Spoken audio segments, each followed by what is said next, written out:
In this video, I'm going to show you guys how to make fade effect on Snapseed. So let's get right into it. First thing first, you want to click on the plus icon in the middle in order to choose an image. So I'm going to continue with this one. So once you import your image, you're going to see the tools option located at the bottom of the screen. You want to click on that and it's going to bring up a bunch of options.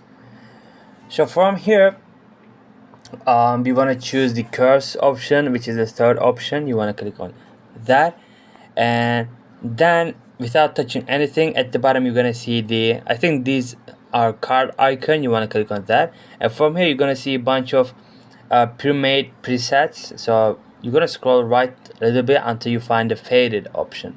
Once you click on that, it's gonna immediately fade your image. If you don't like it, you can just hold this dot right here and adjust it to your liking by just moving your finger. I think this looks better for this image. And once you're done with your adjustments, you want to click on the check mark button located at the bottom right corner in order to save your changes. So let me click it, and yeah, this is how you make fade effect on Snapseed, guys. Like and subscribe if you found this video helpful.